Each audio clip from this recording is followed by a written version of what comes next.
What's going on, YouTube? R to the double E dash to the ZON, the Reasonotics coming at you once again.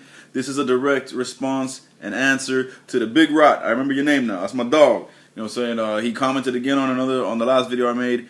Said he wanted me to do a video of my Wii collection, so that he can see all the games I have, see if there's any games that he probably has overlooked in the past or whatnot. I do have a Wii collection video on my channel from years ago, but I figured I'd just do it, update it, because I do that from time to time, and since he requested it, no better time than to do it now, man. I'm going to get right to it, because there's a lot of games, 48 games. I'm going to show you all the games, give you a quick description, and just keep it moving, man. No particular order whatsoever. First one on the line, Final Fantasy, The Crystal Chronicles, The Crystal Bearer. This game was in development for a long time, even before the Wii actually was released. I think it was originally slated for GameCube.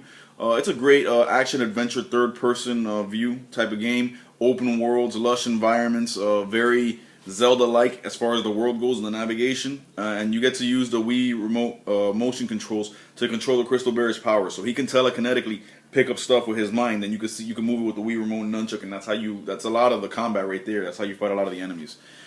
Beautiful graphics, open worlds, Final Fantasy. I mean, you can't really ask for more. Next, this game is a piece of garbage. I'm gonna warn you right now. Sea Monsters. I got this because I traded in some PS3 game there that I really couldn't stand, and that was also kind of broken. And this was the only thing they had there, and I knew it was gonna be garbage. But I said, you know what, man? I love the ocean. I love dinosaurs and stuff like that, and animals in general. So let me just give it a chance. After playing it for 5 minutes, I never played it again. But it is a part of my collection. So, Sea Monsters. Next, The Sims Castaway. This is a great and fun game in the Sims universe. Basically, think about the movie Castaway. You get to make yourself, or whatever character you want to make, and a group or alone. I made my entire family, or my entire group of friends, and we all 6 of us washed up on a deserted island when our ship crashed. And you have to literally survive, make tents, make supplies, hunt. You know what I'm saying? And you get to update all your stuff, and then there's storms and there's weather and all that. It's awesome, man. It's great fun. I might actually start playing this again tonight for the first time in years. Very, very fun experience, man. It's a life simulator on a deserted island, just trying to survive. So, this game in the all-white case is none other than, let me show you right quick, SSX Blur from EA Big. The SSX series of snowboarding games, very good series. Right up there with 1080, just slightly under 1080, not as good, but still very fun. This one had great motion controls, a very artistic, cartoony, comic book looking art style, which was awesome. And as you carve in and out of the slopes, you literally would tilt the nunchuck like that as you were going, and it would help the motion of carving. It would make the controls more accurate. Great trick system. Especially the uber tricks, you actually have to draw the shapes in the air, when they're flying in the air, and then they do these crazy tricks, and it's just amazing. A lot of competitive events and things like that. Star Wars The Force Unleashed 2. This one, along with the original, which I'll show you when I get to it, are the definitive versions of the game. As I've said in other videos, while the PS3 and 360 had their beautiful graphics and amazing visuals, this game had the gameplay. The Wii version had the gameplay with the Wiimote and nunchuck, letting you do motion controls, swinging your lightsaber every which way, literally controlling the force powers like force push and choke and all that with the nunchuck. It made you feel like a Jedi. And it's just basically your third-person action-adventure beat-em-up Star Wars game. You play as a Jedi or a Sith, whatever your preference. It's the same character, but your decisions determine which way you go. And you customize your lightsaber and your outfits. Very fun game in the Star Wars universe. One of the best, actually. Next, Mortal Kombat Armageddon. If you see my videos, you know that Mortal Kombat is my favorite fighting game franchise of all time. And Mortal Kombat Armageddon at this time was the father of all fighters. I mean, it was every Mortal Kombat wrapped into one. 60 playable characters, create a character mode, Mortar Kombat, which is a diabolical Mario Kart clone, chess combat, which is a little chess mini game, and just everything. Create a fatality, great story. I mean, it was just awesome, and it was a love letter to Mortal Kombat fans. Very good controls, especially the motion controls to do the moves. You would think it wouldn't work, but it works very well. With Scorpion, back and forward with the Wiimote throws a spear, and it's very, very intuitive. Next, Excitebots Trick Racing. This is awesome. This is like the F-Zero that we didn't end up getting on Wii. It's the sequel to Excite Trucks. You race as these morphing transformer robots that are all a different animal, like a frog or a bird or a bat or something. But they're cars, and then they morph into the animal and they fly and they run, and it's super high ultra speed. Beautiful track design, online mode, all of that's there, man. control it. You control it with the Wiimote turned sideways like the old school NES controller, and you actually have to turn with the motion, so it's awesome. Next, Donkey Kong Country returns. One of the best Donkey Kong Country titles ever made. Came out in 2010. I played with the Wiimote and Nunchuck. The controls feel so natural. The level design is amazing. The animations are spot on. The music is there. It's Donkey Kong, man. It's a must-have for Wii owners. Next, TMNT Smash Up, Teenage Mutant Ninja Turtle Smash Up. This is a Smash Brothers clone, plain and simple. But it actually plays in some ways better than Smash Brothers, believe it or not. And it's in the Turtles universe. So you got all 4 Turtles: April, Splinter, Casey Jones, Shredder, Foot Soldiers, all that. Same announcer as the Smash Brothers series. You'll hear the voice and you'll be like, "Oh my God, it's Smash Brothers!" And it's actually made by the team that made Smash Brothers. Very good game, man. This is a blast to play, especially with people in the house. Next, Epic Mickey, third person action adventure 3D platformer in the Disney universe. Very Mario 64 like. Very good with the controls. Gameplay design is amazing, as you get to use Mickey's magical paintbrush to either paint in environments or enemies or erase them with thinner. So you get to alter the game world, and every decision you make affects the outcome of the game. So it's got this thing called playstyle matters. So depending on what you do with the paint and thinner, it will alter your experience. Very, very good game. Exclusive to the Wii U until I think a year later or so. Sony and Microsoft just had to have it. Next, WWE Raw versus SmackDown 2009. Wanted to get a wrestling game on the Wii, on the original Wii, and suffice it to say, this one is very well done. The motion controls are awesome. The interactive entrances where you can come out, your wrestler comes out and with the Wiimote and Nunchuck, depending on how you move them, you do a different taunt. Doing the wrestling moves with the Wiimote is actually very intuitive. It does what it does, man. It's a good wrestling game. Next, Mad World from Sega. Exclusive to the Wii U, black and white art style. The entire game is in black and white like a comic book, except for red, and there's a lot of red. There's a lot of blood. Very violent. Third-person action adventure, just gruesome. Not even beat them up, cut them up. That's what I call it, because you just chop people up. You're basically in this city that's been overrun by terrorists, and they lock down the city, and they're just making you guys fight to the death for their own amusement. So you play this badass hero called named Jack, who's just a beast, bro. And it's a very fun game. Tony Hawk's Downhill Jam. Tony Hawk game that is not just a race and do tricks competitive game. It is a downhill racer with crazy track design. Great replay value, a lot of content in this game, good fun, great controls, nice art style. This is a definite must-have for the Wii. It's a great game. Next, the Conduit, first-person shooter, designed specifically for the Wii, from the ground up by High Voltage Software and Sega. Some of the best controls in any first-person shooter in any generation are right here. This is a great game for the controls alone. The story's good, the level designs are great, but the way that the game looks, graphics are amazing, especially for the Wii, and the way it controls and the way that you can optimize the controls to your very own liking is just, it's worth the purchase alone for that. Next, Madden 2008.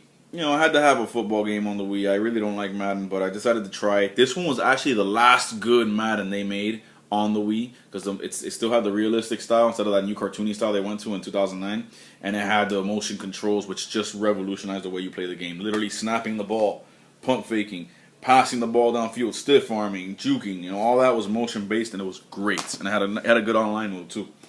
Next, Metroid Prime 3 Corruption, the third installment in the trilogy. We're hoping it's not the last, but it was said to be the last when it was made. What an amazing game, visually stunning. Amazing direction and art design. Controls are freaking ridiculous in this game. It's a first-person action-adventure / first-person shooter where you play through the viewpoint of Samus through her visor. So it's very, very full frontal, very, very immersive, man. The worlds in this game are ridiculous.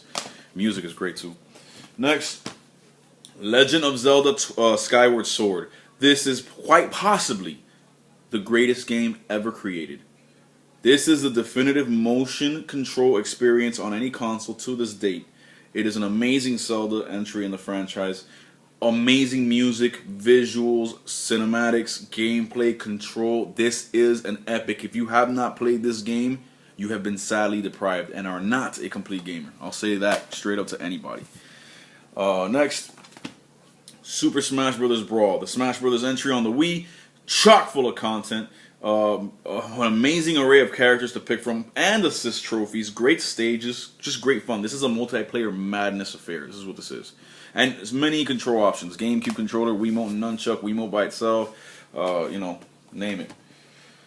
Super Mario Galaxy, one of the best games ever made. Definitely on the top 3 or 4 on the Wii. One of the best Mario games ever made. 3D action platformer like no one else can do. Nintendo and Tokyo EAD, amazing graphics, amazing music, just super fun, intuitive and imaginative game design as far as the levels go, and the anti-gravity element from being in space in this game is just unbelievable. You got to experience it to believe it. See if I can get through all this in part 1. I don't know if I can. Next, Goldeneye 007. It's just a remake of the original Goldeneye 007 from the N64. However, instead of using Pierce Brosnan as a 007, you're using they used Daniel Craig, who's even more of a badass.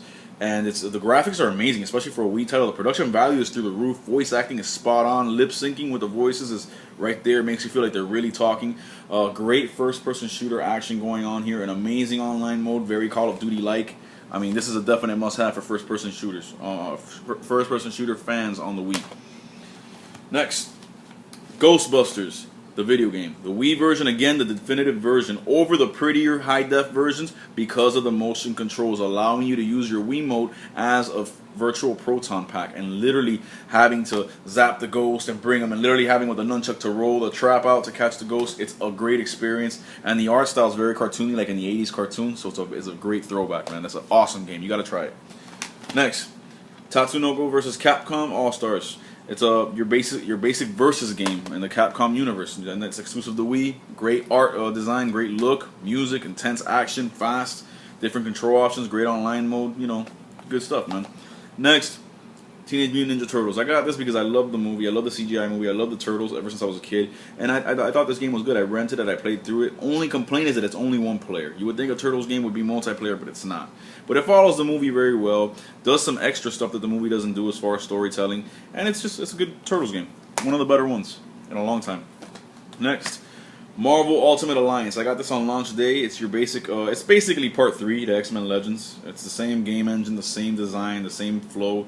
You basically construct a dream team of 4 at a time, Marvel superheroes, and progress through levels trying to save Earth. I mean, it's good. Motion controls are very good in that game. Very scratching the surface of what the Wii was going to be capable of in the future. You'll see a lot of glimpses of that in that game. Next, Need for Speed Pro Street. This was right after the Underground craze, Underground 1 and 2 and so forth, and then they basically said, you know what, that's getting stale, let's take it out of the Fast and Furious-like feel, and let's put it back on the track professionally with professional events and tournaments. That's what this game is. Controls are awesome. The drag racing especially is very fun. This game here in the GameStop case is Super Mario Bros. Wii. The original Super Mario Bros. Wii. You know, classic, old school, side-scrolling 2D action. Mario and Friends in the Mushroom Kingdom. Can't go wrong. Next, Bully Scholarship Edition. I know you just got this, but yo, this is an amazing game. This is an immersive game. Think of a Grand Theft Auto with innocence, not with the the drugs and the prostitution and murder, but with the mischievousness, I should say, or troublemaking of high school. You know, and flirting with the girls, and sticking your nose up at the principal and the teachers and playing pranks and all that, and fist fights and all that. Awesome game, man. And it's the best version on Wii. Next, TNA Impact. I'm a wrestling fan, like you saw with WWE 2009, but I'm a TNA Impact fan over a WWE fan because of Sting, even though he's gone now, and Kurt Angle and wrestlers like that, and I just think they have a better product. So I had to get the TNA video game. It's a decent wrestling game. It's not great. I really wouldn't get it unless you're a big fan of TNA. Next, Victorious Boxers Revolution. Like I said in my previous video, an amazing boxing game with the Japanese anime art style and storyline, immersive, engrossing. It really compels you to keep playing. Motion controls are amazing on this. You really feel like you're boxing, and you will work up one hell of a sweat playing this game. So it's really intense, and you're really in there. That's it for part 1. I got to do a quick part 2 before I go back to work because I don't have time to do the rest of them, man. God bless y'all. Tune in to part 2. Peace.